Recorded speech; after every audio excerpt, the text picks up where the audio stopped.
Hi, thank you for joining me. So today I wanted to discuss our intention. And I know this is one that, we are taught to have goals. We are taught to work towards specific things with our horses for our own motivation, for our own clarity, maybe for our own fulfillment. If we feel like we're working towards something, we feel like where there's more success. And I think there can be wonderful things that come up with goals and having them both short term and long term. But I think a big missing piece that comes up a lot is quality. And when I talk about quality, I don't mean like having a goal and having to, if it's a competitive goal, win the class or win the whatever the competition is.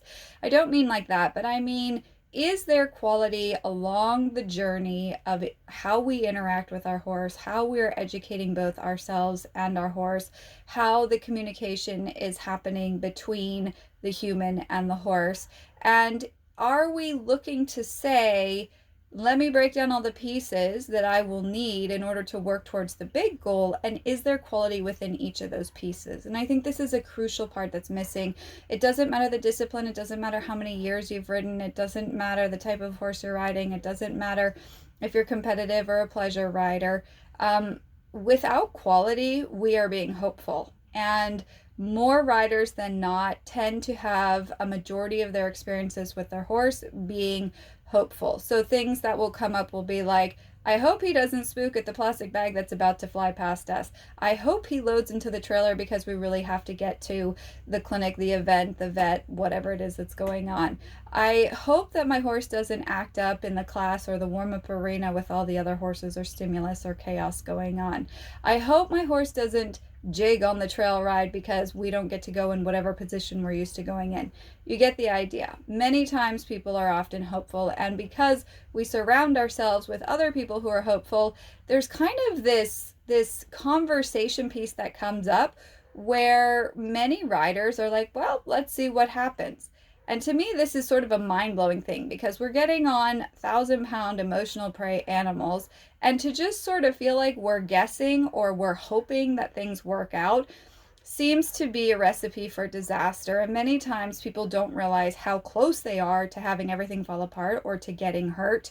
And so they keep pushing the envelope of what they're asking of their horse without increasing their skill set, their recognition and understanding of how their horse is communicating, without prioritizing refining how they are communicating with their horse. And basically, they don't have the pieces, the segments that go into working towards whatever goals that they have with quality. And so they might be able to get through things initially or a few times, but eventually at some point, the holes in their horsemanship, as I call it, are going to catch up. And as a professional that often sees people after everything else has gone wrong, after all the quick fixes have gone wrong, after all the tack and equipment doesn't work anymore, after the latest gadget or gimmick in how to suddenly train your horse to magically do X, Y, and Z doesn't work.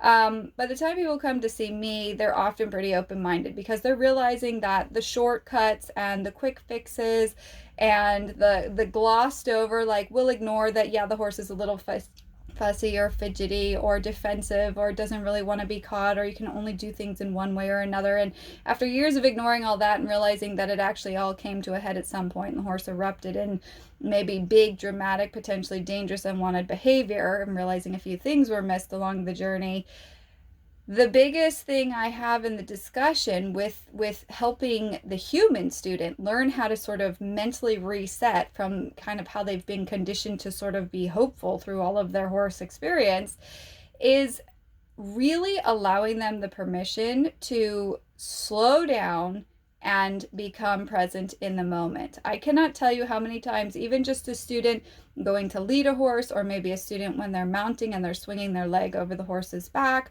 or the student has asked the horse to halt, whether they're mounted or unmounted, they're rushing. They're continuously rushing as if there is some utmost urgency to hurry up and get done. And yet we're not going anywhere. We don't have to do anything. But there is this mental urgency and rush and often chaos that many humans don't realize they're carrying when they're interacting with their horse. So, the biggest tip I can give you if you feel like you're not sure when things are starting to fall apart with your horse is to slow down. And I don't mean just slow down for the sake of trying to go slow and see what happens. I mean slowing down to allow yourself the time to start to assess, almost as if you were watching you and your horse from afar, and start to assess where there's the beginning of distraction, whether it's in your brain or your horse's brain. Starting to assess where there is a rush, meaning like as soon as you put on the halter and you go to walk out the gate, do you guys ever stop? Do you have the option to stop? Do you have the option to influence how fast or slow you're walking towards wherever it is you're going? Are you distracted as you're walking and then the horse takes over in the energy and how they're presenting things?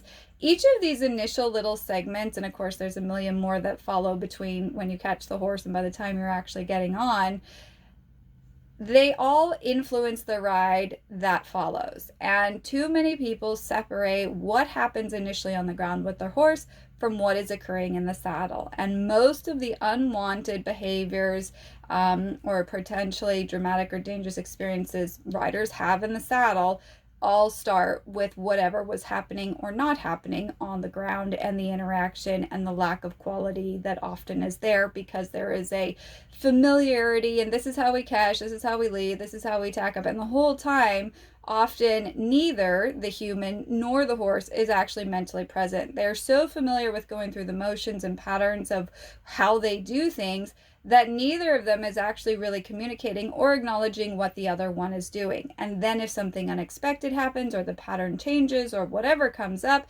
all of a sudden we get this unwanted behavior from the horse, or the human feels like they're caught off guard, or blah, blah, blah, blah.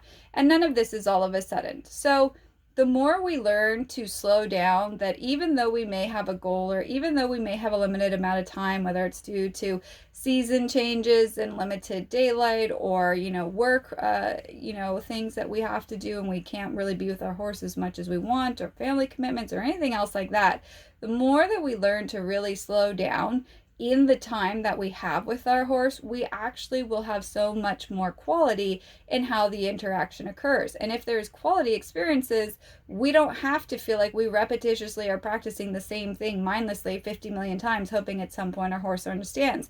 Because if we start with quality in how we communicate and what we communicate, in addressing what the horse is communicating, if he's fearful, defensive, anticipative, lacking confidence, or anything else he might come up with, and we actually address it, we will achieve with quality whatever it is we're working towards so much faster, rather than trying to mask or ignore or not even recognize what the horse is conveying, and then we keep pushing, driving, or asking more of him until all of a sudden he does something that seems to take you by surprise.